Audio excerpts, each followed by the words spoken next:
सो एक बात हर चैप्टर में लागू है कि आप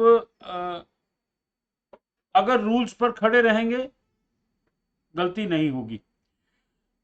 मैं एक ह्यूमन नेचर बता रहा हूं आपको, वो मेरी भी थी, आपकी भी है, सबकी है, कि जहां हम होते हैं वहां नहीं होते, इधर उधर घूमते हैं। अगर ऐसा हो गया फिर क्या होगा, अगर ऐसा हो गया फिर क्या होगा। और जहां हम खड़े होते हैं उधर देखते ही नहीं। जैसे लोग सड़क क्रॉस करते हैं ना, जिधर से ट्रैफिक आ रहा है उधर नहीं देख रहा, वन वे है ना, जिधर से ट्रैफिक आ रहा है उधर देख ही नहीं रहा, उधर देख रहा है जिधर जिधर से ट्रैफिक नहीं आ रहा, दूसरी सड़क पर जा रहा है। वही गलती हम यहां भी करते हैं। इसमें फर्नीचर है नहीं है, और जब सवाल में फर्नीचर आ जाएगा ना, आप पता क्या करोगे, सर ने फर्नीचर के बारे में तो बताया ही नहीं था। तो भाई जब है ही नहीं मैं क्या बताऊं। ये सिर्फ 4 एसेट्स हैं जो कैपिटल एसेट्स हैं जिनके लिए चैप्टर है। लैंड एंड बिल्डिंग है, गोल्ड सिल्वर ज्वेलरी, यानी कि इसमें स्टोन्स भी हैं, राइट, क्योंकि वो भी वैल्यूएबल हैं, राइट। शेयर्स एंड सिक्योरिटीज, यहां आपको एक बात बता दूं मैं, ये सिक्योरिटीज किसको कहता है? Income tax. Income tax securities debentures और बॉन्ड्स को कहता है। याद रखिए, जब सवाल आएगा ना, न्यूमेरिकल आएगा, उसमें वो शब्द यूज करेगा सिक्योरिटीज, समझ जाइए कि वो डिबेंचर्स या बॉन्ड्स हैं। नहीं, शेयर्स को भी सिक्योरिटीज ही कहते हैं। अगर आप इकोनॉमिक्स की टर्म में लेंगे तो शेयर्स भी सिक्योरिटीज ही होती हैं। अर्बन एग्रीकल्चर लैंड, देखो एग्रीकल्चर लैंड बाहर है इस चैप्टर से। एग्रीकल्चर लैंड पर तो वैसे भी एग्रीकल्चर इनकम पर कोई टैक्स नहीं है, लेकिन अर्बन एग्रीकल्चर लैंड इसके अंदर है। अर्बन कौन सी होती है? अर्बन होती है और जो शहर के अंदर होती है या शहर के साथ लगती है, उसकी जमीन की वैल्यू बहुत बढ़ जाती है, राइट। सो उसकी डेफिनेशन जो है, सिटी विद म्यूनिसिपैलिटी और cantonment with A population of 10,000। जिस शहर की पॉपुलेशन 10,000 से ऊपर होगी वहां म्यूनिसिपैलिटी होगी, याद रखिए। अदरवाइज वो विलेज है, अदरवाइज वो विलेज है। Then 2 kilometres if population is up to 1 lakh, 10,000 से ऊपर है, 1 लाख की पॉपुलेशन है, तो 2 किलोमीटर के का जो रेडियस है शहर का, वो अर्बन एग्रीकल्चर लैंड है।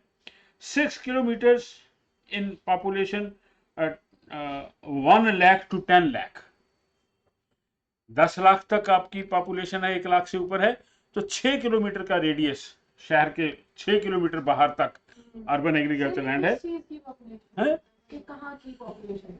शहर की, जैसे चंडीगढ़ है, चंडीगढ़ की पॉपुलेशन 10 लाख से ज्यादा है, और मैं चौथे पॉइंट में रहूंगा, 8 kilometre if population is more than 10 lakh.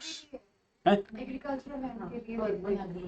Agriculture land, agriculture land नहीं, मतलब अगर चंडीगढ़ के साथ अगर कोई हाँ लग रहा है, तो देखा जाए वो एग्रीकल्चर लैंड नहीं है, वो अर्बन एग्रीकल्चर लैंड है। अब ध्यान से सुन लो, अर्बन एग्रीकल्चर लैंड होती क्या है? Where no construction is allowed, है वो एग्रीकल्चर लैंड। खेती बाड़ी के लिए। हाँ, it cannot be use for construction, आप वहां घर नहीं बना सकते अपना। कंस्ट्रक्शन नहीं अलाउड, एग्रीकल्चर अलाउड है। हाँ, ओनली एग्रीकल्चर अलाउड है, इसीलिए इसका नाम अर्बन एग्रीकल्चर लैंड है। लेकिन ध्यान से देखो, कैपिटल एसेट है, बेचोगे कैपिटल गेन होगा, टैक्स लगेगा। एक बात आपको बता दूं मैं, ये सेक्टर 43 का बस स्टैंड है, उसके बिल्कुल ऑपोजिट अगर आप मोहाली की तरफ देखेंगे तो आपको टेम्परेरी शेड से मिलेंगे, कच्चे घर से बने हुए। किसी टाइम पर, ध्यान से सुन लो, किसी टाइम पर लोगों ने वो जमीन बेच दी और लोगों ने वहां पक्के फर्स्ट क्लास घर बना लिए, विच वॉज नॉट अलाउड। अच्छा, मुझे तो पता था, मुझे पता था कि ये अर्बन एग्रीकल्चर लैंड है, तो कीमत का फर्क देखो। चंडीगढ़ में उस समय जो प्लॉट था 10 मरले का, उसकी कीमत थी लगभग 3 करोड़ रुपया। और वहां पता कितने का मिलता था? 30 लाख का। 30 लाख का 10 मरले का 10% प्राइस पर मिल रहा था। तो मेरे काफी क्लोज जो लोग नहीं जानते इन बातों को, वो यार इतने 3 करोड़ का लेना और 43 ਦੇ ਬੱਸ ਸਟੈਂਡ ਦੇ ਸਾਹਮਣੇ 30 ਲੱਖ ਦਾ ਮਿਲ ਰਿਹਾ, ਆਪਾਂ ਉੱਥੇ ਉੱਥੇ ਲੈ ਕੇ ਘਰ ਬਣਾ ਲੈਂਦੇ। मैं कहा आप बहुत बड़ी गलती कर रहे हैं, वहां घर नहीं बनाया जा, नहीं बना ले लोगों ने। वहां पे लेके जो ऑलरेडी बना हुआ उसको तोड़ दे। कौन सा बना? हो ही नहीं सकता। जो आप कह रहे हो ना कि बने हुए थे वहां पे, नहीं, वो लोगों ने ऐसे ही बनाई ना जैसे मुझे ऑफर आई कि किसी ने जिसको नहीं पता उसने बनाने शुरू कर दिए। कैन यू इमेजिन 117 घर बन गए वहां। और एक घर में आई वॉज इनवाइटेड कि आओ जी देखो जरा, होंदा नहीं है घर दा गृह प्रवेश। तो ये बात संडे की है। तो मैं कहता देख लो जी, कहता आप घर बना लिया। मैं कहा चलो मैं कुछ कह नहीं सकता, लेकिन फिर भी मैं इतना जरूर कहूंगा आपने गलती की है। And can you imagine next Saturday उसका घर मिट्टी में था। चंडीगढ़ एडमिनिस्ट्रेशन ने बुलडोजर चला दिए। Because you cannot construct a house in urban agriculture land, नहीं बना सकते। दूसरी एग्जांपल दे रहा हूं, चंडीगढ़ के आसपास कुछ लोगों ने एग्रीकल्चर लैंड में मैरिज पैलेस बना लिए, 5-6 बन गए थे। और मैं आपको बता रहा हूं, जो एयरपोर्ट चौक पर जो लाइटें हैं उसके बिल्कुल सामने एग्रीकल्चर लैंड है सारी, वहां बन गए थे। मैंने शादियां अटेंड की हैं वहां, लेकिन वहां भी बुलडोजर चल गया। नहीं बना सकते आप। तो अर्बन एग्रीकल्चर लैंड, लेकिन कैपिटल एसेट है, बेचोगे गेन पर टैक्स लगेगा। Right, not considered as capital assets. ये कैपिटल एसेट्स नहीं है, इस चैप्टर से बाहर हैं।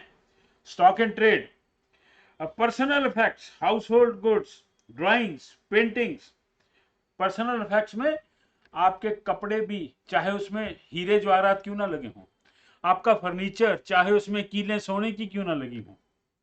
Right, agriculture land rural area में, वो तो इस चैप्टर से बाहर है ही। Gold bonds, yes, paper bonds हैं, ये पेपर बॉन्ड्स हैं। सर ऊपर भी तो आपने कहा था कि सिक्योरिटीज में बॉन्ड्स आते हैं, ये 3 वाले ये बच्चे, ये गोल्ड बॉन्ड्स हैं, वो डिवेंचर्स, डिवेंचर्स एंड बॉन्ड्स वो अलग चीज है। ये गोल्ड बॉन्ड्स 1977, 1980, 1999, ये gold bonds. Special period bonds हैं, पर्सनल इफेक्ट्स जो भी पर्सनल यूज के लिए मेरा है। अच्छा पर्सनल। हाँ सर यहाँ पे आपने ईयर के लिखे हैं 1970। ये बच्चे गवर्नमेंट टाइम टू टाइम पर गोल्ड बॉन्ड जारी करती है। अभी रिसेंटली भी तो किया था। वो 99 ये है, और नहीं वो और चीज है, वो बॉन्ड नहीं है, वो कुछ और चीज है। वो सिक्योरिटीज में आता है, वो शेयर्स में आता है जो अब गवर्नमेंट जारी कर रही है। हाँ,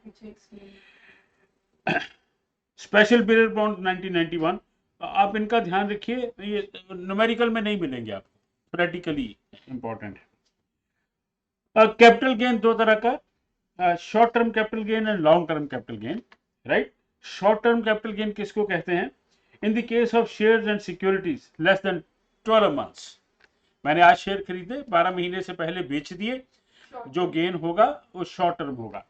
इन case of other capital assets 3 साल। अगर मैं आज कोई कमर्शियल प्रॉपर्टी लेता हूं और 3 साल से पहले बेच दूंगा तो वो शॉर्ट टर्म कैपिटल गेन में आएगा। In case of depreciable assets with written down value on 1 April 2019, तो वो शॉर्ट टर्म कैपिटल गेन में आएगी। ये आपको सवालों में मिलेगा। ये थर्ड पॉइंट क्या था बच्चे? जो assets, plant and machinery depreciable है। जितनी भी एसेट्स डेप्रिशिएट, जिस पर डेप्रिशिएशन, लैंड में नहीं होता, लैंड पर डेप्रिशिएशन नहीं लगता, बिल्डिंग पर लग सकता है, लैंड पर नहीं लगता, बिल्डिंग इसमें आ सकती है। राइट, जिस पर भी बेटा जी डेप्रिसिएशन लग रहा है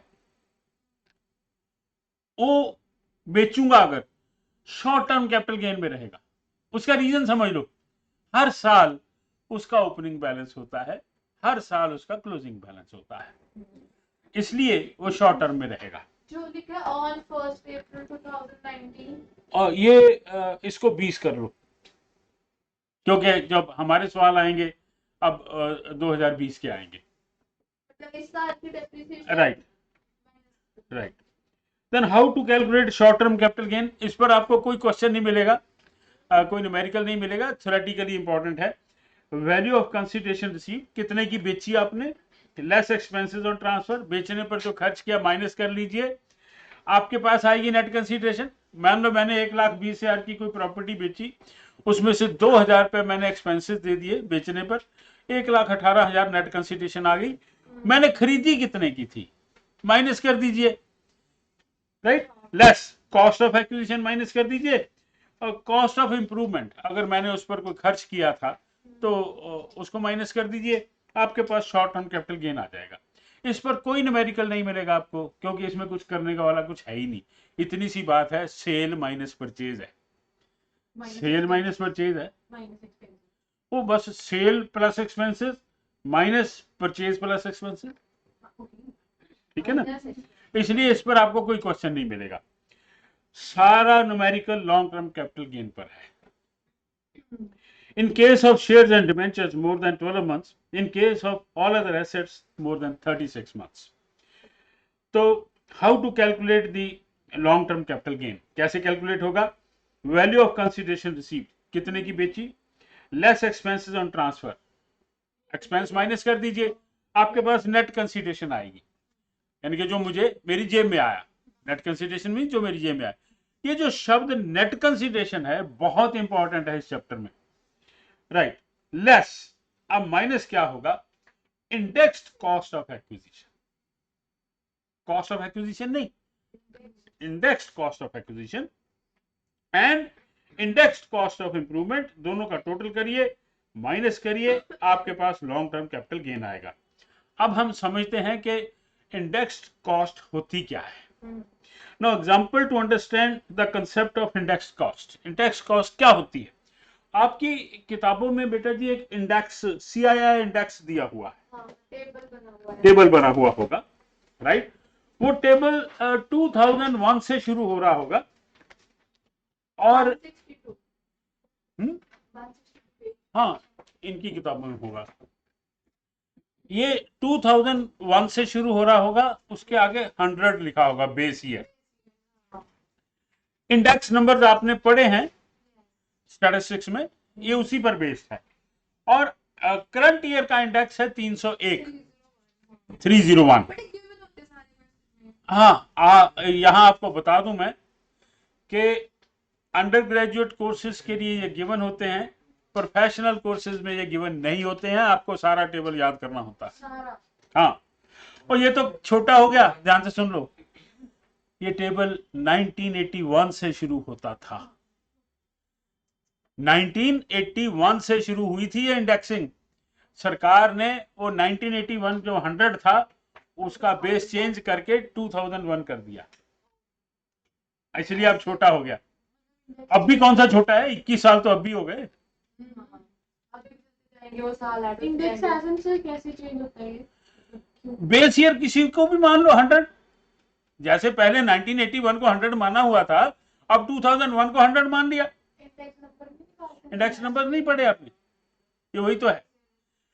इसका मीनिंग समझ लो, जो चीज 2001 में 100 रुपए की थी आज कितने की है, आज वो 301 रुपए की है, इन्फ्लेशन रेट है। CII इंडेक्स मींस CPI होता है और कंज्यूमर प्राइस इंडेक्स, इन्फ्लेशन से वो नहीं, इस पढ़ो, इसका हेडिंग क्या है, cost inflation index, cost inflation index. हाँ, CPI, ओके। हाँ, अब जो बात आपको समझनी है उसके लिए मैंने एक छोटी सी एग्जांपल ली है। कहते asset purchase in the year 2001 for ₹1 lakh. मान लो हमने कोई एसेट 1 लाख की खरीदी right, and sold it in the year 2021, इसको 21 कर लो अगर 21 ही है। तो इसको जब मैंने बेचा, कितने की बेचा? 3,02,000 की बेचा, राइट, और 1,000 रुपया उस पर मैंने खर्च किया, राइट। अब देखिए, वैल्यू ऑफ कंसिडरेशन 3,02,000, लेस करिए एक्सपेंसेस 1,000, नेट कंसिडरेशन क्या आई? 3,01,000। अब नीचे इंडेक्सिंग देखिए, less index cost of acquisition, नीचे मैंने कैलकुलेशन की है, actual cost into CI of the year of transfer divided by CI of the year of the purchase. मैंने खरीदा था 100 पर, बेचा 301 पर, तो ये 3,01,000 का हो गया। ध्यान से सुन लीजिए, इसका मीनिंग क्या है? मुझे कोई कैपिटल गेन नहीं हुआ, क्योंकि जो मेरे 1,02,001 में 1,00,000 थे, आज वो 3,01,000 के बराबर हैं, और उतने की ही मैंने बेची है, इसलिए मैंने कुछ नहीं कमाया। बेसिकली मेरे मेरे रुपये की वैल्यू गिरी है, बड़ी नहीं है। यस, इसको देखने को ये लगता है बड़ी है, लेकिन ये वैल्यू बड़ी नहीं है, ये गिरी है। इसका गिरी कैसे?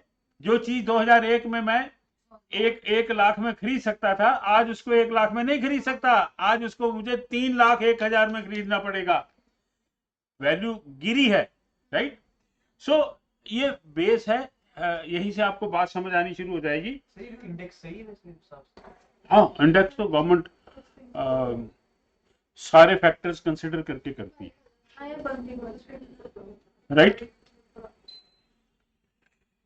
Now rules of indexing applicable only in the case of long term capital assets. Indexing means long term. हाँ, शॉर्ट टर्म में इंडेक्सिंग है ही नहीं, इंडेक्सिंग मीन्स लॉन्ग टर्म।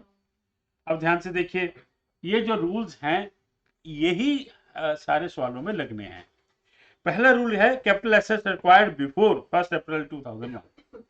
अब बात वहीं आ गई, ये इंडेक्स कब शुरू हुआ? 2001 में। अगर मैंने कोई एसेट इससे पहले की खरीदी है, मान लो 1995 में खरीदी है, फिर क्या होगा, राइट। तो कहता है capital assets acquired before 1 April 2001। सवालों में भी ऐसा ही मिलेगा आपको। आगे सुनिए, फ्री एज गिफ्ट और बाय इनहेरिटेंस और अंडर एनी विल। मिली कैसे है? मैंने खरीदी नहीं है, मुझे फ्री मिली है, बाप से मिली है, राइट, इनहेरिटेंस में। अंडर विल मिली है, किसी ने मुझे मेरे लिए वसीयत मेरे हक में कर दी है, या मुझे किसी ने गिफ्ट कर दी है, मुझे फ्री मिली है। फिर क्या होगा? ध्यान से देखिए, एक्चुअल कॉस्ट। एक्चुअल कॉस्ट किसको? जिसकी थी प्रीवियस ओनर की एक्चुअल कॉस्ट उसी को बताया ना। और फिर मार्केट वैल्यू ऑन 1 अप्रैल 2001, ये सवाल में गिवन होगी। विच एवर इज मोर है, हाँ बेशक मर गया हो, हमने क्या लेना। ओ, मैंने आपको बताया था बेटे, सुनो, इसका एक तरीका होता है। हमारे शहर के म्युनिसिपल रिकॉर्ड में जो रजिस्ट्रियां होती हैं उस डेट की, उस डेट को वैल्यू पता लग जाती है, कोई दिक्कत नहीं। वैसे भी मैंने अभी एग्जांपल दिया आपको, आप इधर उधर ज्यादा भागते, जबकि ये क्वेश्चन में दिया होगा, it will be given in the question. और आपको म्युनिसिपल रिकॉर्ड देखने थोड़ी भेजा जाएगा पेपर छोड़ के, पहले आप म्युनिसिपल रिकॉर्ड देखने जाइए, राइट। सो हायर लूंगा and share of the year of the transfer, जिस साल आपको मिली, divided by 100, right. Cost of improvement, अगर आपको फ्री मिली थी, जैसे मान लो मुझे एक घर फ्री में मिला, मैंने उसके बाद उसके ऊपर फर्स्ट फ्लोर सेकंड फ्लोर बना दिया, this is called cost of improvement. तो ऑन और आफ्टर 1 अप्रैल 2001, ये बहुत इंपॉर्टेंट बात है, ऑन और आफ्टर 1 अप्रैल 2001। इसका मतलब पता क्या है? 2000 पहले से किया गया, उससे पहले किया गया कॉस्ट ऑफ इंप्रूवमेंट, मैटर नहीं करता, उसकी इंडेक्सिंग नहीं हो सकती, right. So cost of improvement into CI of the year of transfer divided by CI of the year of the improvement. मुझे मिला 95 में था, मैंने 2005 में फर्स्ट फ्लोर बना लिया, हाँ, तो 2005 वो दोनों इंडेक्स हमें सवाल में दिए होंगे, हमने इंडेक्स लेने, ईयर नहीं लिखने। अगर किसी अलग अलग ईयर में बनाया तो 2 बार होएगा ये? हाँ, फिर 2 बार होएगा, बिल्कुल। ये अच्छा क्वेश्चन है, this is a good question. मैंने 2005 में फर्स्ट फ्लोर बना लिया, 2009 में सेकंड फ्लोर बना लिया, तो 2 बार होगा, right. Capital assets acquired before 1st April 2001 but given to the present seller free after 1st April 2001। ये भी सिचुएशन हो सकती है कि मुझे 2001 से बाद मिला, वो पहला केस है, मुझे 2001 से पहले ही मिल गया था, फिर तो मैं 2001 की 1 अप्रैल की फेयर मार्केट वैल्यू ले लूंगा, क्वेश्चन में दी होगी एक्चुअल कॉस्ट बिफोर 1 अप्रैल 2001 और fair market value on 1 April 2001 which average more. Rule वही है, कैलकुलेशन वही है। एक्चुअल कॉस्ट दे रखी है, हम एफएमवी को देखेंगे। बच्चे actual cost to the previous owner सवाल में दे रखी होगी। वैसे तो एक सिंपल सी बात है, जो एक्चुअल कॉस्ट होगी हमेशा कम होगी। अगर लॉजिकली सोचें हम, प्रॉपर्टी के केस में हमेशा कम होगी। CI of the year of transfer, ध्यान से देखिए जी, इसके नीचे क्या लिखा है, CI of the year on which the seller became the owner. ये सबसे इंपॉर्टेंट कैलकुलेशन है। सीआई ऑफ द गिवन होएगा, सब कुछ गिवन होएगा, इसमें सिर्फ वैल्यूज ही पुट करनी है, बस values, right. Then capital assets acquired after 1 April 2001 not free, मतलब मैंने खरीदी है। हाँ, जैसे ये एग्जांपल दी थी हमने, तो actual cost into CI of the year of the transfer divided by CI of the year of the purchase, right. Cost of improvement only after 1 April 2001, उसी तरह से cost of improvement into CI of the year of transfer divided by CI of the year of the improvement. वो case नहीं करेंगे अगर हमने purchase before 2001 किया है, हाँ, तो फिर भी वही रहेगा, तो वो टॉप 1 अप्रैल 2001 की फेयर मार्केट वैल्यू, हाँ, एक ही बात है बेटे, वो तो रूल सेम है। हाँ। और 5वीं बात बहुत इंपॉर्टेंट है, no indexing in the following cases.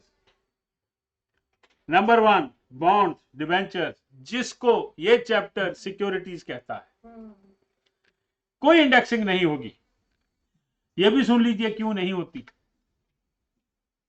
क्योंकि डिबेंचर्स पर, बॉन्ड्स पर मुझे हर साल ब्याज मिलता है, उसकी वैल्यू बढ़ती जाती है, मुझे ब्याज मिल रहा है, इंटरेस्ट मिल रहा है। Then assets purchased in foreign currency, क्योंकि वहां भी वही लॉजिक है, फॉरेन करेंसी का रेट हर रोज बदलता है। डॉलर का रेट चाहे अमेरिकन हो, कैनेडियन हो, हर रोज बदलता है, right. Now advance money received and forfeited, एक दो सवाल इस पर हैं, एक दो इलस्ट्रेशंस हैं और एक न्यूमेरिकल क्वेश्चन भी है। Advance money received and forfeited, इसके बारे में मैं शायद आपको पहले भी एक बार बता चुका हूं, फिर सुन लीजिए। प्रॉपर्टी के केस में एक सिंपल सा प्रॉपर्टी मार्केट में एक कस्टम है, रिवाज, बयाना, राइट। और मैंने समय ले लिया 2 महीने का, 3 महीने का, 4 महीने का। अगर मैंने बयाना दे रखा है, मैं खरीदने गया ही नहीं, एडवांस, तो जिसने लिया था उसके पास ही रह गया, मैं गया ही नहीं, दैट विल बी फॉरफिटेड। मैं यहीं पर हूं, advance money received and forfeited.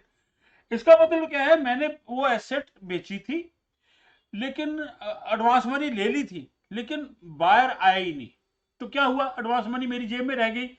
ध्यान से सुन लीजिए, उसकी कॉस्ट कम हो गई उतने से, उस प्रॉपर्टी की। मैंने कोई प्रॉपर्टी जिसकी वैल्यू 1 लाख रुपया है, उसको मैंने बेचने का सौदा कर लिया, वो मुझे 20,000 रुपये दे गया, उसके बाद आया ही नहीं, वो 20,000 मेरी जेब में रह गया, मेरी उस प्रॉपर्टी की कॉस्ट 80,000 रह गई, क्योंकि 20,000 मेरे पास आ चुके हैं, आई हैव रिसीव्ड इट, मेरी कॉस्ट कम हो जाएगी। कल को अगर हम सेल आउट करें तो 1 लाख पे ना ना ना ना, यही बात तो सुनने वाली है कि 80,000 पर इंडेक्सिंग होगी, 1 लाख पर नहीं होगी। किसी को क्या पता, कल को तो किसी को क्या पता, स्कैम है। क्या बात कर रहे हो, ऐसे नहीं होता। कपड़े का खर्च तो कर जाएंगे। चलो ये 1 लाख की वैल्यू 1 लाख वही में हाँ बयाना भी लाके दिया हो। हाँ डंडोरा तो ना बिटा गया।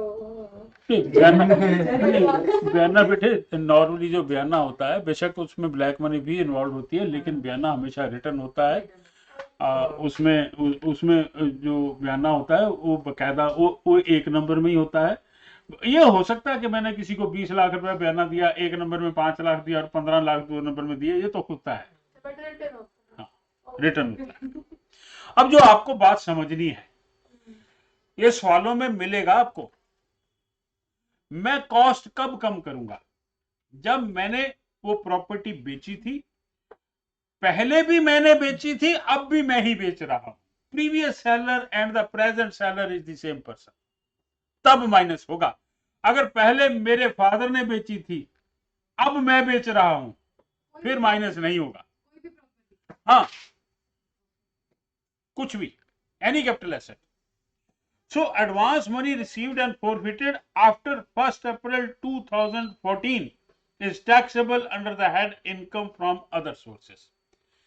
ये अदर सोर्सेज में चला जाएगा। ये तो सर तभी पॉसिबल है ना प्रेजेंट और करंट, जब पहले वाली कंडीशन में वो बंदा आया ही ना वापस।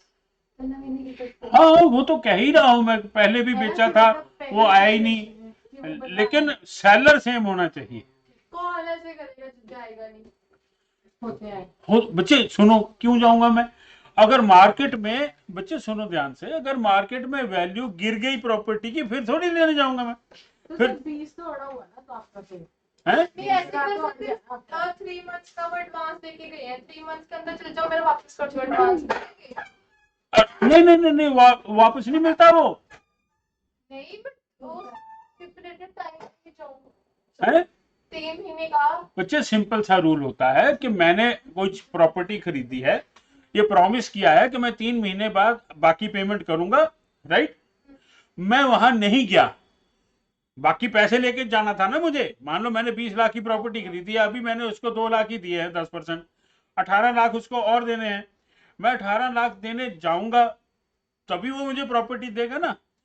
मैंने 2 लाख दे रखे हैं, मैं सोचता हूँ चल यार 2 लाख गए, छोड़ो परे, नॉन रिफंडेबल। हाँ, एडवांस मनी होती ही यही है, रिफंडेबल नहीं। हाँ, अगर मैं 18 लाख लेके गया और वो कहे मैंने नहीं देनी, उसको डबल देना पड़ता है। उसमें एक बात और भी है, मैं डबल लेने से इनकार कर सकता हूं, specific performance of the contract, मुझे लैंड ही चाहिए, ये आपको पहले ही बता चुका हूं। अब सुनिए, 2014 के बाद ये जो एडवांस मनी रिसीव्ड है, ये इनकम फ्रॉम अदर सोर्सेज है, but advance money received and forfeited before 1st April 2014 shall be reduced from the cost of acquisition of the asset even if the asset is sold during 14-15 or afterwards। ये बहुत खतरनाक है, ध्यान से सुन लीजिए, आपको सवाल में ये ईयर्स बहुत ध्यान से देखने हैं। 2014 के बाद अगर आपने दोनों सेल की हैं इस चैप्टर से बाहर, इनकम फ्रॉम अदर सोर्सेज, अच्छा मतलब क्योंकि अब 6-7 साल हो गए, 2014 की बात है, सो बहुत सावधान, राइट। उससे पहले ना, हाँ, उससे पहले ये रूल लागू होता है 14, यानी कि पहली सेल मैंने 2014 से पहले की थी, हाँ, लेकिन वो कैंसिल हो गई। हाँ, दूसरी सेल अब कर रहा हूं, मैं इस रूल में हूं। लेकिन अगर मैंने पहली सेल 2017 में की थी, 2015 में की थी, मैं इस चैप्टर से बाहर। और बेसिक कंडीशन क्या है, previous seller and the present seller should be the same person, but where previous seller and the present seller is not the same person, it shall not be reduced from the cost of acquisition of the. मतलब 1,80,000 नहीं होगा, हाँ, नहीं होगा. बस down salary पे. Sir वो ले लो फिर बाकी. मैं एक छोटा सा न्यूमेरिकल पहले करूं, अभी टाइम है मेरे पास.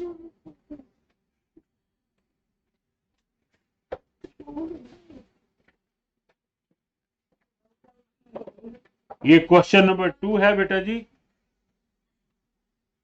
जूम करना.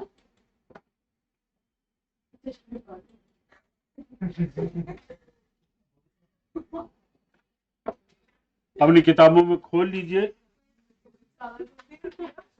ज्यादा बड़ा हो गया.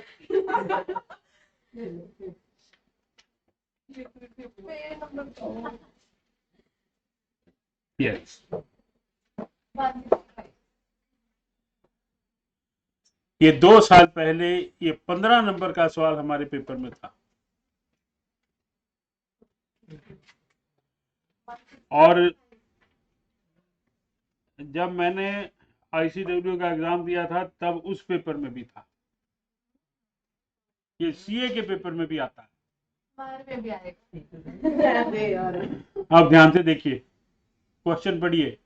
एक बंदे ने पैसे भेजे, नॉन रेजिडेंट की उसने पैसे भेजे यहाँ शेयर खरीदने के लिए. जिस दिन भेजे उस डेट की कोई इंपॉर्टेंस नहीं है. इंपॉर्टेंस उस डेट की है जिस डेट को आपने शेयर खरीदे. 1 नवंबर 2001 को शेयर खरीदे गए हैं, राइट. देखिए ध्यान से, 400 शेयर खरीदे गए हैं, right. Sorry 15,000 at the rate of 400. 15,000 share खरीदे हैं 400 रुपए के हिसाब से. और फिर वही 15,000 शेयर 15 मार्च 2021 को बेच दिए गए. ये बात समझ आ रही है, राइट. अब आपको डॉलर का बाइंग और सेलिंग रेट दे रखा है. बाइंग रेट भी दे रखा है, सेलिंग रेट भी दे रखा है, दोनों रेट दे रखे हैं. हम क्या करेंगे, दोनों का टोटल करेंगे और एवरेज रेट निकालेंगे. एक तो परचेज वाली डेट एंड सेल वाली डेट. हाँ, दोनों. जिस दिन खरीदे उस दिन भी 2 रेट हैं, हाँ, जिस दिन बेचे उस दिन भी 2 रेट हैं. वो आपको बता दूं, मैं जब बैंक के पास डॉलर बेचने जाता हूं वो बाइंग रेट है. बेचने जाते हैं. हाँ, मैं अच्छा रुपीस खरीदने जा रहे हैं, डॉलर बेचने जा रहे हैं. बेसिकली रुपीज नहीं खरीदने जा रहा, मैं डॉलर बेचने जा रहा हूँ. मतलब बेचना हुआ ना. हाँ, आप रुपीज बीच में मत लाओ. मैं डॉलर या तो खरीदने जाऊंगा या बेचने जाऊंगा. मुझे अगर फॉरेन कंट्री में जाना है, मुझे डॉलर चाहिए, तो मैं डॉलर खरीदने जाऊंगा. अगर मैं फॉरेन कंट्री से आया हूं, डॉलर मेरे पास है, मैं 10,000 डॉलर लेके आ सकता हूं, तो मैं डॉलर बेचने जाऊंगा. ध्यान से सुन लीजिए, बाइंग रेट बेचने का है, सेलिंग रेट खरीदने का है. यही गलती करते हैं बच्चे, उनको ये बात समझ नहीं होती, वो गलत रेट लगा देते हैं. ध्यान से सुनिए, ये समझ तब आएगा जब मैं 1,000 डॉलर हाथ में लेके स्टेट बैंक ऑफ इंडिया के सामने खड़ा हूं. मैं क्या करने गया हूं, डॉलर बेचने गया हूं. बैंक मेरे से किस रेट पर खरीदेगा, बाइंग रेट पर. और बाइंग रेट हमेशा कम होता है, सेलिंग रेट हमेशा ज्यादा होता है. करेंसी में उनका काम यही है, सस्ता खरीदेंगे महंगा बेचेंगे. ये बात समझ आ गई आपको. मैं दोनों डेट्स को एवरेज रेट निकाल दूंगा. एवरेज रेट टोटल करिए, 2 से डिवाइड कर लीजिए, एवरेज रेट आ गया. जिस दिन खरीदे थे उस दिन भी, जिस दिन बेचे थे उस दिन भी. फिर कैलकुलेशन करिए लॉन्ग टर्म कैपिटल गेन की. कैसे होगी, सेल माइनस परचेज. यहां इंडेक्सिंग नहीं होनी है, सेल माइनस परचेज. अब ध्यान से देखिए, सेल 15,000 शेयर बेचे, 810 रुपए के हिसाब से बेचे. मल्टीप्लाई कर लीजिए, डिवाइड करिए एवरेज रेट से. कौन सा रेट, सेलिंग, राइट. तो सेल का रेट लगाइए 70 रुपए 90 पैसे. आपके पास आए $1,71,368.124। मैंने उनको डॉलर्स में कन्वर्ट कर लिया। फिर मैंने लेस करूंगा परचेज, जिस दिन खरीदे थे 15,000 खरीदे थे, 400 रुपए के हिसाब से खरीदे थे और रेट था 37 रुपए 20 पैसे एवरेज। तो मेरे पास आया 1,61,219.323। अब इसको माइनस करिए, long term capital gain dollars में आ जाएगा 10,077.8014। एक बात बता रहा हूं, इसको आप कैलकुलेटर पर करिए और 3 पॉइंट आए 3 पे जाइए, 4 आए 4 पर जाइए, 5 आए 5 पर जाइए, राउंड ऑफ मत करिए, आपका आंसर गलत हो जाएगा। अब मुझे क्या करना है? यस, 70 रुपए 20 पैसे बाइंग रेट है 15 मार्च का। बाइंग रेट से मल्टीप्लाई करूंगा क्योंकि मैं डॉलर बेचने जाऊंगा। जो मुझे कैपिटल गेन हुआ है उसको बाइंग रेट से, 15 मार्च का जो बाइंग रेट है उसे मल्टीप्लाई कर लीजिए, आपका आंसर आ जाएगा 707,462।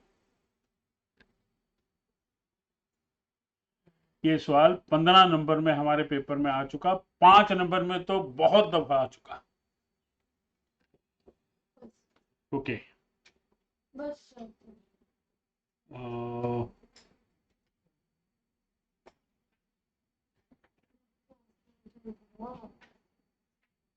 क्वेश्चन नंबर 3 करिए। खुद कर लेंगे try। छोटा सा है। खुद कर लेंगे try। हाँ। मेरे डाउट है सर, उधर भी डाउट है ना, इसके कर लेंगे। कोई बात कोई बात ये क्वेश्चन 2 पेज पे था।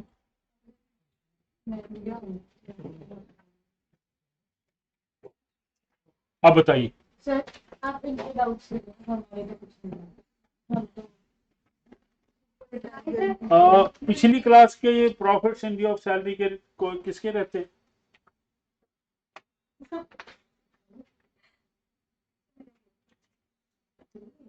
और किसका है profits in view of salary?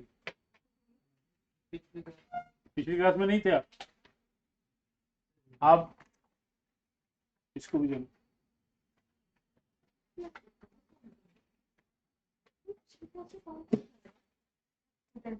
आज किस किस को नहीं मिले? 2 लोग हैं। नेक्स्ट क्लास में लेना। हाँ जी, पूछो बेटा।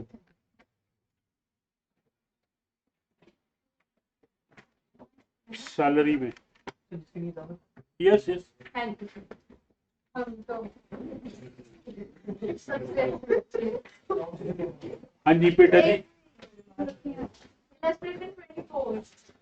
इलस्ट्रेशन 24।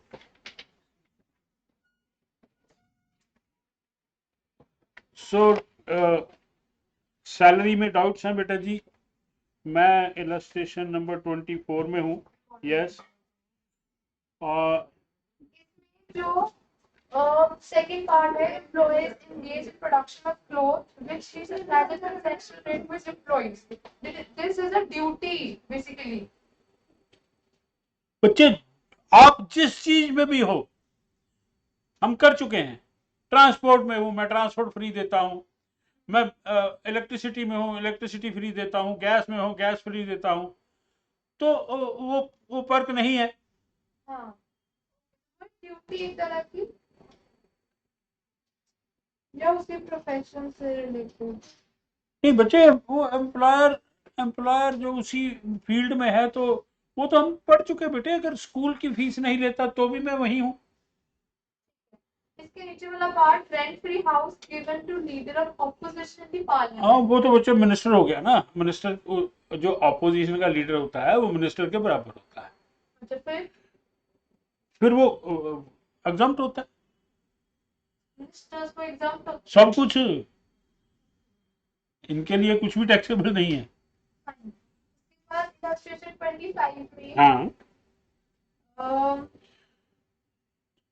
जैसे वहाँ पे लिखा है माइक्रोवेव है, तो हमने इसको अदर एसेट में माना है। हाँ, 10% ऑफ द एक्चुअल कॉस्ट। हाँ। जो हमें गिवन है 16,000, तो 1600 आगे उसने लिखा है कि calculate the value as per the year. और जितने दिन यूज किया 137 दिन, एक बेसिकली 365। ये रूल अप्लाई हो रहा है 10% ऑफ द हाँ एक्चुअल हाँ कॉस्ट, हाँ कोई डेप्रिसिएशन नहीं। हाँ। उसके बाद 26 इलस्ट्रेशन में इसमें एयर कंडीशनर है, तो again other asset and then 10% of the cost, हाँ सेम चीज। हाँ अब ये 10% जैसे यहाँ पे वो 10% of the actual cost they treat it as depreciation, हाँ। लास्ट इलस्ट्रेशन में 10% of the cost is the value.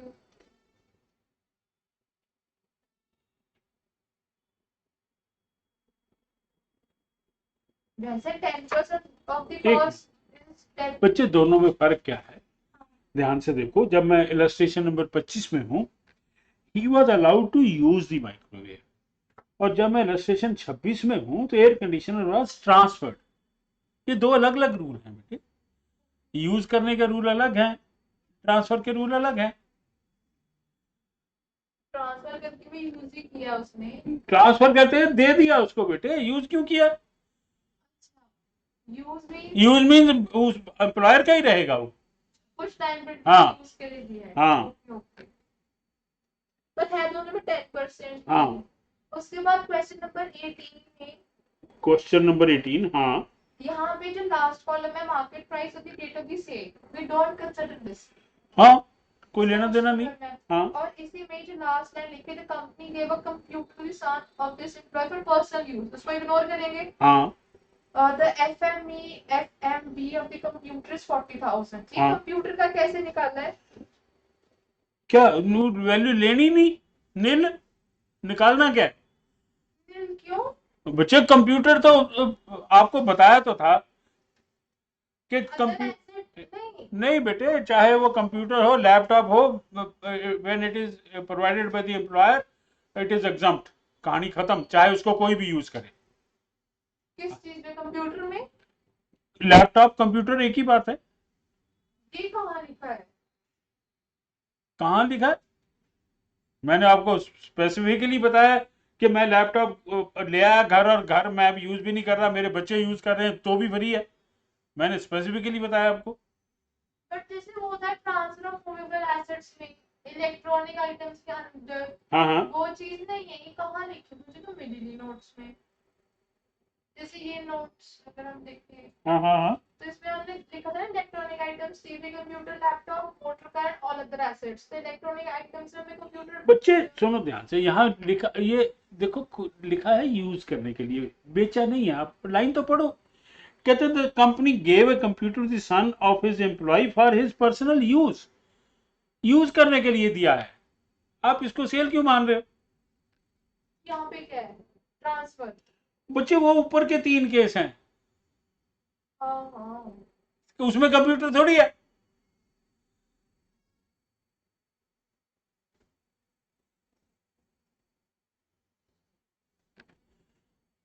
Question की एक एक लाइन ध्यान से पढ़िए। ट्रांसफर मींस कि उसको ही दे दे दिया। दिए, हाँ। यूज यूज मीन्स एम्प्लॉयर वापस ले लेगा। यूज का मतलब क्या होता है? अच्छा, ये जो परसेंटेजेस है ये ट्रांसफर के लिए हाँ। है। ओके। उसके बाद इलस्ट्रेशन 27 में, हाँ अब जैसे जब हम ग्रॉस सैलरी निकालते हैं तो बेसिक पे हो गया, हाँ। ये जितनी एंटर करती नहीं एंटर करती सारा सारा। कमीशन टर्नओवर, हाँ। एचआर जितना टैक्सेबल है दैट। ठीक है। अब एंटरटेनमेंट अलाउंस में can't we do this way only कि जितना टैक्सेबल है वो ऐड कर दो। नो नो नो नो, वो एक बार डिडक्शन, पूरा नो add नो। होगा। हाँ, ऊपर पूरा ऐड होगा, नीचे से डिडक्शन माइनस होगी, क्योंकि वो डिडक्शंस में है, एग्जम्पशन में नहीं है। हाँ। वैसे करना है। उसके बाद क्वेश्चन नंबर 19, हाँ इसमें अब जैसे अगर मैं अलग अलग निकालूं, पहले कंपनी एफ का एंड देन कंपनी जी का, हाँ तो कंपनी एफ में ग्रॉस सैलरी निकालने के लिए तो पहले बेसिक हो गया 60,000, हाँ। एचआरए लेंगे 3,000, इस एचआरए के ब्रैकेट में कंप्यूटेड लेंगे इसको? नहीं लेंगे। मैम ने बोला लेंगे। सुनो ध्यान से, क्या पूछा है उसने? कि वो स्पेसिफाइड एम्प्लॉय है या नहीं है, तो जो जितनी मॉनेटरी सैलरी ज्यादा होगी 50,000, हाँ वो लेंगे, मॉनिटरी लेंगे। मॉनेटरी हाँ, इसमें क्या है, घर है कि एचआरए? नहीं, हाँ हमने ये करना है ना कि इफ इज स्पेसिफाइड एम्प्लॉय और नॉट। हाँ हाँ, वो घर कितने पैसे लेके जा रहा है। हाँ हाँ ठीक है। ब्रेक के लिए चाहिए कर दी चलेंगे। हाँ तो तो वही ना, तो पहले हम निकालेंगे मॉनेटरी सैलरी, उसमें बेसिक सैलरी क्या आएगा, एचआरए, आरपीएफ लेंगे नहीं लेंगे? नहीं लेंगे, वो घर थोड़ी लेके जा रहा है। नहीं मैम ने मुझे डांटा, मैम कहती आप चोरी नहीं पकड़े सुनो हो। बेटे, सुनो ध्यान से। मॉनेटरी सैलरी का मतलब क्या है? जो जो सैलरी वो घर लेके जाएगा पैसे। रेंट फ्री हाउस है, घर थोड़ी लेके जाएगा, पैसे थोड़ी लेके जाएगा वो। उसकी वैल्यू ऐड होती है सैलरी में, लेकिन लेके थोड़ी जाता है वो। जो घर लेके जाता है वो सैलरी कैलकुलेट करनी है आपको। अब पूछो। नहीं लेंगे, 3000 नहीं लेंगे, हाँ नहीं लेंगे। 1500 भी नहीं लेंगे, नहीं लेंगे। तो 60,000 आया बस बेसिक, लेस 50,000 की डिडक्शन, हाँ 10,000 जी का एफ का। हाँ फिर जी पे आते हैं, उसका हाँ बेसिक आ गया 24,000, हाँ। कन्वेंस अलाउंस हो गया 1200, कैलकुलेट करते हैं पूरा। एक्चुअल एक्सपेंडिचर माइनस करो। हाँ 4800 रिसीव्ड है, लेस 3600, हाँ तो 1200 आ गया। ठीक है। इसमें over time allowance yes, add होगा। 3600। ठीक है। ना आरपीएफ लेना है ना वैल्यू, उसमें तो कुछ नहीं हाँ नहीं लेंगे। आरपीएफ नहीं लेना। हाँ तो इसका टोटल आ गया 28,800। हाँ डिडक्शन तो मिलेगी नहीं इसमें। हाँ, लेकिन नीचे उसने लिख दिया ना, व्हाट विल इट मेक। अभी हम एक पार्ट कर रहे हैं, पहले यस। का तो आंसर है। हाँ हाँ ठीक है, तो इसमें फिर 28,800 और हाँ ऊपर 10,000। हाँ ठीक है 38,800। हाँ। मैम ने कहा लेना है, सब कुछ लेना है, मैम ने बहुत डांटा मुझे। बच्चे, जो मॉनेटरी नहीं है उसको कैसे ले लूंगा मैं? मुझे नहीं लिखा है ये, फिर मैम मांगती नहीं है। मॉनेटरी सैलरी चाहिए मुझे, जो घर आ रही है मेरे। सपोज कंपनी जी में 28,800 है, सपोज 68,800 होता, सपोज टोटल हाँ, 68। फिर वो स्पेसिफाइड एम्प्लॉय नहीं होता। नहीं, सपोज ये होता तो दोबारा डिडक्शन मिलती इसको 50,000 की, ये नहीं, किस चीज की? जो स्टैंडर्ड डिडक्शन होती है। स्टैंडर्ड डिडक्शन तो सबको मिलनी है सैलरीड क्लास को। बट मैम कहती है कि आप दो बार थोड़ा डिडक्शन दोगे उसको, एक कंपनी एफ से भी मिल रही है और कंपनी। नहीं, वो तो एक ही मिलनी है, दोनों का टोटल करके एक ही मिलनी है। अच्छा इसका अलग अलग निकाल कर बाद में ऐड कर हाँ दूं, हाँ तो मैं एक ही बार हाँ, माइनस करूंगी। एक ही मिलनी। अच्छा, तो और आरपीएफ और ये नहीं लेना। ना। और फिर B part, what difference it will make overtime allowance 16,000 बस उतने पैसे बढ़ जाएंगे। तो जी में जहाँ पे हमने 3600 ऐड किया था 16,000 ऐड करते हैं। हाँ, तो बाकी ना फिर वो 50,000 क्रॉस कर जाएगा, वो स्पेसिफाइड एम्प्लॉय। 50,000 सिर्फ एक बार ही, चाहे मैं अलग अलग हाँ कर रही हूँ। हाँ, स्टैंडर्ड डिडक्शन तो एक ही मिलेगी ना। उसके बाद इलस्ट्रेशन 28 में जो फोर्थ पॉइंट है, 28 में फोर्थ पॉइंट, ये तो मैं आपको पहले बता चुका बेटा जी, परसेंटेज हमारे किसी काम की नहीं। हाँ मैंने लिया भी नहीं। तो इसमें जो हमने सॉल्व किया है तो 90,000 जितना एम्प्लॉयर ने दिया मुझे, और स्मॉल कार है तो 1800 पर मंथ है। 9 एक तो नोट्स में सिर्फ 900 लिखा है, पर मंथ इज मिसिंग। चलो, वो तो होता ही पर मंथ है बेटे। ठीक है, 900। तो ये 32,400। हाँ अब 32,400 लाइक नोट्स के अकॉर्डिंग हम लोग ये वैल्यू लेंगे, हाँ। 40% तो ये। नहीं नहीं, ये तो ये इस किताब ने अपना दिमाग लगाया। रूल में कहीं नहीं लिखा कि परसेंटेज क्या होगी। रूल में लिखा है partly use for office, partly use for. तो बस ये 1800 900 हाँ बस बहुत ना अमाउंट। हाँ। तो 14% नहीं करना, ना, तो हमारी मैम गलत तो नहीं करेगी? वो उससे पूछ लो। मैम डांटती है, हम कहती है अब छोड़ी पड़ती है और फिर पूछना। नहीं तो उसको बोलो ना, पढ़ लिया मैंने। उसको ये बोलो, रूल में तो मैडम कहीं नहीं लिखा, रूल में तो लिखा है पार्टली, और ये 60-40 तो कहीं लिखा नहीं रूल में। अब बताओ क्या करना है। ठीक है, ये हो गया एक, तो ये तो मानी। चलो उसके बाद फिफ्थ पॉइंट में जैसे वही दो cars provided, both are small cars. ठीक है, हम्म अब इसमें अब वो ये partly for fission and partly for private use. Hmm. तो जो फर्स्ट पार्ट है ये रूल होता है कि पहले हम उसको पार्टली मानेंगे दूसरे वाले को पर्सनल मानेंगे। हाँ हाँ ये कहाँ लिखा है? नोट्स में है? बच्चे दोनों कारें सेम है? To small cars. नोट्स में ये वाला केस था कि एक स्मॉल कार दी है, एक हाँ, बिग कार वो दी है। बात तो बच्चे, बात तो एक ही है, दो कारें हैं। नहीं, बट दो स्मॉल है या दो बिग है, और एक स्मॉल एक बिग है।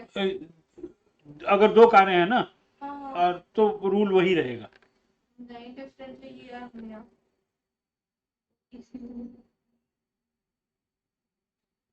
वैसे ही किया होगा जैसे हमने कहा है आपको, एक कार के एक्चुअल एक्सपेंसेस, दूसरी कार के पर।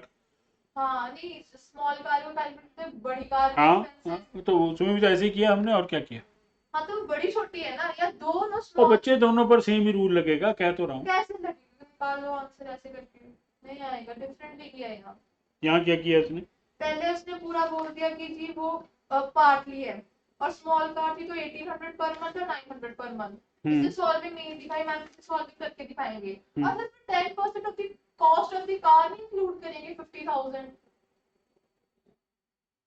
ये तो भी इंक्लूड करते थे हम।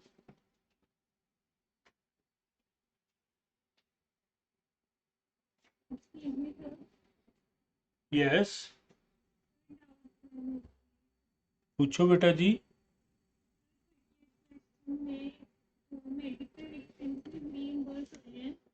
38 क्वेश्चन में, एक मिनट बेटा जी, 38 क्वेश्चन में कौन सा पॉइंट है बेटा?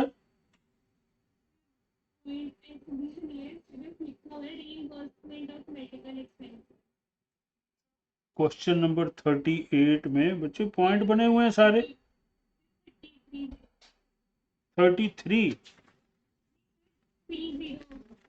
30, okay okay, reimbursement of medical expenses, okay.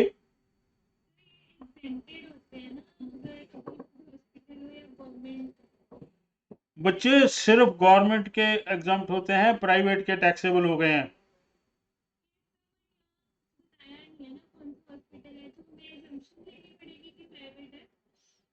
नहीं बच्चे, गवर्नमेंट हॉस्पिटल हमेशा लिखा होगा, अदरवाइज वो प्राइवेट ही होगा।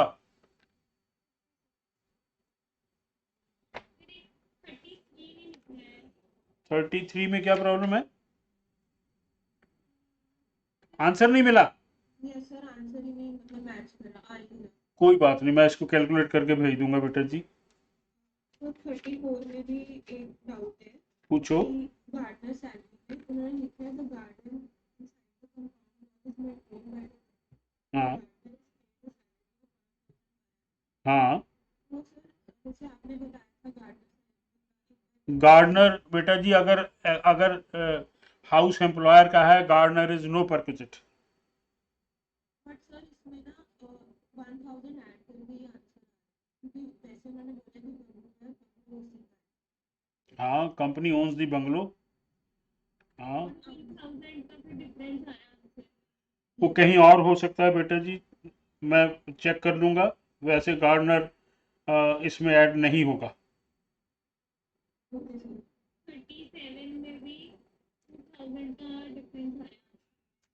37 में भी कोई बात नहीं, मुझे मुझे क्वेश्चन नंबर बेटा जी नोट करवा दो, क्वेश्चन नंबर 30। हाँ, मुझे व्हाट्सएप पर मैसेज कर दो कौन कौन से क्वेश्चन के आंसर नहीं मिले हैं, मैं उनको सॉल्व करके बेटे ग्रुप में डाल दूंगा। Okay sir. And note, sir fees for attending board meeting of company उसको ऐड करते हैं। बिल्कुल सैलरी में ऐड करते हैं बेटा जी, लेकिन कोई दूसरी कैलकुलेशन करनी हो, रेंट फ्री हाउस की करनी हो, उसमें नहीं ऐड होगा। ओके। मेरा क्वेश्चन रह गया। कौन सा? 48 क्वेश्चन, हाँ बेटे।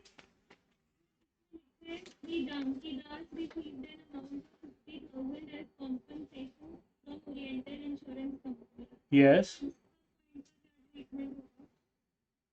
बच्चे, वो तो मोटर एक्सीडेंट का है। नहीं नहीं नहीं नहीं, इसको भी करेंगे ना सर? बिल्कुल नहीं, बिल्कुल नहीं बेटा जी, वो तो कंपनसेशन है, वो कोई इनकम थोड़ी है। ठीक है सर। एंड उसी के साथ एंड में लिखा हुआ है he was paid a sum of 10,000 by his employer, तो ये तो ऐड होगी ना salary. He was paid a sum of rupees 10,000 by his employer as he saved the company from heavy damages. और यस, ये ऐड होगा बेटा जी। तो सर इसको लिखेंगे कैसे कि यही लिखेंगे कि नहीं बच्चे, what ever employer has paid that become salary. बाकी तो जो हमारे डायरेक्ट कंपनी क्वेश्चन है वो आपको हाँ, मुझे मैसेज कर दो बेटे, मैं उनको सॉल्व कर दूंगा, डोंट वरी। 44 क्वेश्चन में डाउट था 44 हम्म, एलडीसी टाइप एल कौन सा लीव ट्रैवल कंसेशन का कौन सा पॉइंट है 44 में? 6 point. He availed leave travel concession during the year so and so and visited Goa by air along with his wife and 2 major children. His employer paid him a lump sum of rupees 84,000. Normal one-way airfare of the economy class is 7,000 per 500 per person. बेटा जी, इसको सिर्फ fair मिलता है, और वो 4 लोग हैं, तो इसको 8 से मल्टीप्लाई कर लीजिए आने जाने का, और वो बनेगा 60,000, यस सर तो 24,000 टैक्सेबल हो जाएगा। ठीक है सर मतलब सर हम जब भी ऐसे कोई ट्रैवल वाला लेंगे तो वो टू फेयर यस, 2 वे का फेयर लेंगे और सिर्फ फेयर लेंगे।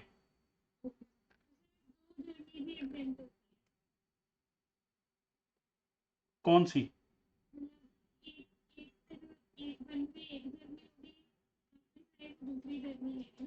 हाँ हाँ बच्चे, आना ये थोड़ी होता क्या मैं गोवा गया तो वापस नहीं आऊंगा। हाँ, अगर सर इसमें थर्ड जर्नी हो जाती है तो वो तो एग्जाम्पट नहीं होगी ना नहीं थर्ड होगी नहीं बेटे, थर्ड क्यों होगी? मैं गया और वापस आ गया, बात खत्म हो गई। थर्ड कहाँ से आ गई? एक और ट्रिप लिया नहीं नहीं नहीं नहीं, एक ही ट्रिपल आउट होता है, 2 नहीं होते। इसीलिए तो कहता हूँ मैं, आप इधर उधर मत जाया करो। ओके ओके, हाँ बेटा जी आप बताओ। वो वाला restriction। चलो बच्चे, उसको देखूंगा मैं। मेरे हिसाब से ये मैं इसको मानता नहीं हूँ किताब को। इस मामले में ये बहुत गड़बड़ है। उसके कुछ बाद हम्म, उसी में जो 6 पॉइंट है तो 4400 तक तो ठीक है, समझ आ गया। उसके बाद जो नीचे ये कि वो परसेंटेज इंक्लूड करते हैं कि प्रॉपर लॉग बुक के अकॉर्डिंग, तो वो तो हमने मैं नहीं मानता बेटे, कह तो रहा हूँ मैं नहीं मानता उसको। मैं क्यों मानूं? रूल में कहीं लिखा ही नहीं है। Then illustration 29 illustration number 29। हाँ, इसमें क्या है? Third point An employee's daughter who is studying in the college run by the employer company where free education is provided to the employee's children. College fees from the other student is 2,000. तो बेटा जी 1,000 exempt कर दीजिए। नहीं, ऐसे नहीं करते हैं कि 2000 टू 12 फिर 1000 टू 12। एक ही बात है वो तो। इसमें क्या फर्क पड़ता है? बट उन्होंने एंड में आंसर 24,000 निकाला है, 12,000 और 2 चिल्ड्रन हो गए 2 का हो गया ना बेटे 12,000 यहाँ। टू। यस, ओके, उसके बाद यहाँ 3 भी हो सकते हैं, फिर 36 हो जाएगा। ठीक है हाँ। हाँ, क्योंकि कोई लिमिट नहीं हाँ, है। यहाँ कोई लिमिट नहीं है। D question number 20 D part. पीछे चल पड़ी है। पेज यहाँ पे 188 है। हाँ पूछो। House owned by the employer, हाँ सैलरीज पीपल इतना, वॉचमैन इतना, पेड बाय द एम्प्लॉयर। हाँ, तो हाँ यहाँ पे ठीक है, एग्जाम्पल है, तो एक्सप्लेनेशन हम ये लिख सकते हैं ना कि ओन्ड बाय द एम्प्लॉयर, तो उसी को ही बेनिफिट जाएगा। ओ नहीं बेटा जी, he is not a specified employee. उसकी सैलरी 48,000 है, ये टैक्सेबल ही नहीं होंगे। नहीं, वैसे ही ओन्ड बाय द एम्प्लॉयर है। और बच्चे उसमें गार्डनर थोड़ी है, स्वीपर है, वॉचमैन है, टैक्सेबल होते हैं। सिर्फ गार्डनर के लिए वो रूल। अच्छा और बाकी लोगों के लिए नहीं? नहीं। ओके नहीं ये और है। बच्चे आपकी क्लास इज वेटिंग। तभी मैंने कहा था ना 15 मिनट पहले छोड़ दो। कोई बात नहीं, फिर क्या नेक्स्ट क्लास में कर लेंगे। Thank you sir.